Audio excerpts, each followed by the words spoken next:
मित्रांनो नमस्कार, मी करण आपलं सगळ्यांचं माझ्या चॅनलवर स्वागत आहे. मित्रांनो, हा व्हिडिओ मी एक मराठा समाजाचा व्यक्ती म्हणून बनवतो. असं नाही आहे की आता हा व्हिडिओ केवळ मराठ्यांनीच बघावा किंवा त्या समाजासाठीच आहे असं नाही आहे.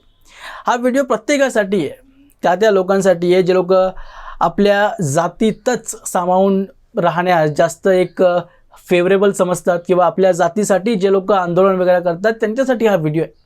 कारण एका जातीसाठी जेव्हा आंदोलन केलं जातं तेव्हा त्या आंदोलनाचा त्या जातीला कितपत घातक परिणाम सहन करावे लागतात ह्याचं उत्तम उदाहरण आज मराठा समाज हा साबित झालेला आहे.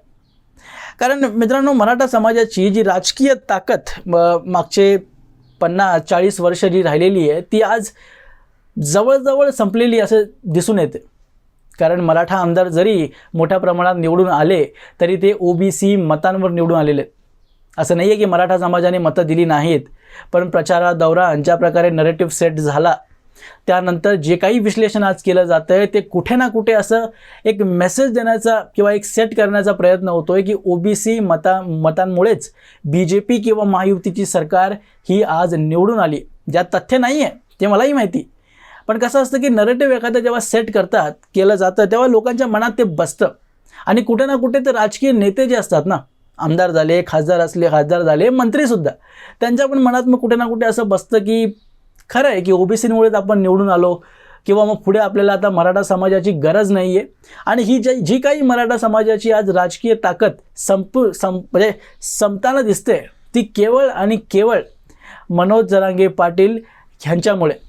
कारण यांनी जे आंदोलन सुरू केलं मराठा आरक्षणासाठी, सुरुवातीला डिमांड वेगळी होती, केवळ मराठ्यांना एक वेगळं आरक्षण पाहिजे होतं, पण नंतर ओबीसी आणि मराठा यांच्यात तडी निर्माण करण्यासाठी आणि केवळ सिलेक्टिव्ह राजकीय पक्षांना फायदा पोहोचवण्यासाठी, खास करून शरद पवार यांच्या पक्षाला फायदा पोहोचवण्यासाठी त्यांनी ओबीसी अंतर्गत मराठा समाजाला आरक्षण मिळावा अशी डिमांड केली.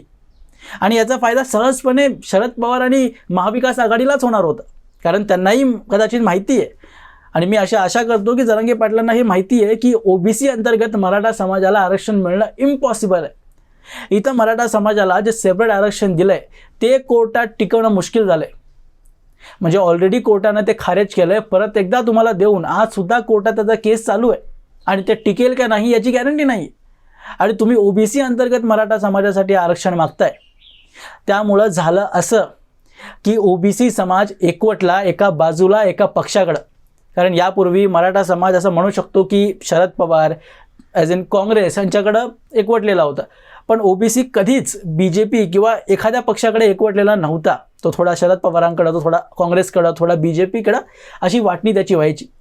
पण जेव्हा मराठा समाजाचं डॉमिनन्स त्यांनी बघायला सुरुवात केली, ज्या प्रकारे मोठ्या प्रमाणात मराठा समाज रस्त्यावर येऊ लागला, त्यानंतर ओबीसी समाजसुद्धा एकवटला BJPकडं आणि त्यांनी मोठ्या प्रमाणात BJPला, महायुतीच्या उमेदवारांना मतं दिली आणि त्याचं नुकसान मराठा समाजाला झालेलं आहे.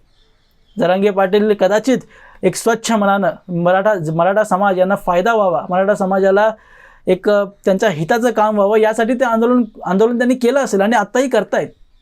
पण त्याचा फायदा न होता मराठा समाजाला केवळ आणि केवळ नुकसान झालं आहे. कारण मित्रांनो, इतिहास आपल्याला सांगतो की मराठा समाजाची राजकीय ताकद का होती. कारण ही केवळ एकच जात महाराष्ट्रात अशी होती की जी सगळ्या जातींना घेऊन सोबत चालायची. म्हणजे मराठा नेता जरी असला तरी त्याच्या मागं ओबीसी आणि इतर जातीसुद्धा मागं त्याला किंवा वोट त्याला द्यायचे, त्याला प्रोत्साहन करायचे, त्याला साथ द्यायचे. पण ज्या प्रकारे नेत्यांनी म्हणा किंवा लोकांनीसुद्धा मराठा समाजातल्या जरांगे पाटील यांना सपोर्ट केला, एक जातीय घृणा समाजात पैदा झाली, जन्म घेतला. शाळेत पोरी यार, छोटी पोरं जातीत विभागली गेली, तेव्हा लोकांना कुठे ना कुठे जाग आली. लोकांना कळायला लागलं की मराठा समाज जर एकवटतोय तर आपल्याला सुद्धा एकवटलं पाहिजे. आणि त्यांना ऑप्शन म्हणून BJP दिसली. आणि त्यामुळं तुम्ही घनसावंगी या मतदारसंघाचं एक्झाम्पल घ्या. राजेश टोपे यांनी म्हणजे ॲक्टिव्हली म्हणतोय मी, बॅक कॅमेरा नाही, समोर येऊन जरांगे पाटील यांना मदत केलेली आहे आणि त्यांना त्यांच्या मतदारसंघातच हार सहन करावी लागली. विचार करा ना मग, किती प्रमाणात ओबीसी मतं ही BJPकडं आणि महायुतीकडे एकवटली असती. आणि जरांगे पाटलांना आता आपल्या डोक्यावरून उतरवण्याची गरज आहे. आज संतोष देशमुख या केसद्वारे ते परत एकदा पिक्चरमध्ये येण्याचा प्रयत्न करतायत. ज्या प्रकारे कोपर्डीमध्ये 14 वर्षाच्या मुलीवर जो अत्याचार झाला त्या प्रकरणातून ज्या प्रकारे मराठा आरक्षणाचा मुद्दा समोर आला, तशाच प्रकारे हा मुद्दा जो संतोष देशमुखचा आहे त्याला जातीचं रंग देऊन की मराठा व्यक्तीला वंजारी व्यक्तीनं मारलं किंवा ओबीसी वर्सेस मराठा असं एक प्रकारे जी टोन, जे कलर टोन दिली जाते या प्रकरणाला, ज्यात की ॲक्च्युली जात ह्याच्यात नाहीच आहे ना. संतोष देशमुखची हत्या, त्यांची हत्या का गेली त्या प्रकरणात जातीचा कुठेच रोल नाही आहे. पण जरांगे पाटील, केवळ जरांगे पाटील नाही, दुसऱ्या बाजूला सुद्धा असे नेते आहेत जे की या प्रकरणाला जातीय रंग देण्याचा प्रयत्न करत आहेत आणि याचं नुकसान केवळ आणि केवळ मराठा समाजाला होतोय हे आपल्याला समजलं पाहिजे. आणि केवळ एक समाजाचा व्यक्ती म्हणून माझं मत मी व्यक्त करतोय की आपल्याला आता एक ब्रॉड एक इमेज बघितली पाहिजे आणि ह्याचं नुकसान कोणाला होतंय आणि कोणाला झालंय या विधानसभेच्या निवडणुकीत हे समजलं पाहिजे. आपली राजकीय ताकद ही दुबळी होत चाललेली आहे. याची कुठेतरी जाग आज समाजाला येणं गरजेचं आहे. कारण जरांगे पाटील आपलं आंदोलन कधीच बंद करणार नाहीत. त्यांना अजूनही दाखवायचं आहे राजकीय पक्षांना की आपण अजूनही व्हॅलिड आहोत.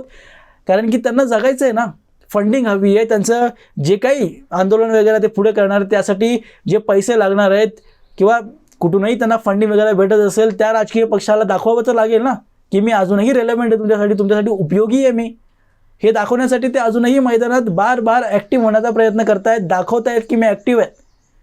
पण एका व्यक्तीसाठी पूर्ण समाज आपलं नुकसान करून घेणार आहे का, हा प्रश्न आहे.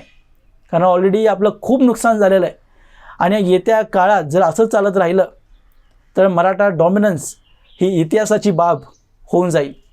इतिहासात केवळ म्हटलं जाईल की एकेकाळी मराठा समाजाचं एक दबदबा या महाराष्ट्राच्या राजकारणात होतं. इतिहासात ह्याची नोंद होईल जर असंच ट्रेंड चालत राहिलं आणि असाच समाज एका व्यक्तीच्या निरर्थक डिमांडच्या मागं जर उभं राहिला. तर आशा करतो हा व्हिडिओ तुम्हाला आवडला असेल. आवडला तर लाईक करा आणि तुमची मतं मला कमेंटमध्ये जरूर कळवा आणि असेच माहितीपूर्ण व्हिडिओज पाहण्यासाठी माझ्या चॅनलला सबस्क्राईब जरूर करा. भेटूया पुढच्या व्हिडिओमध्ये. तोपर्यंत जय हिंद.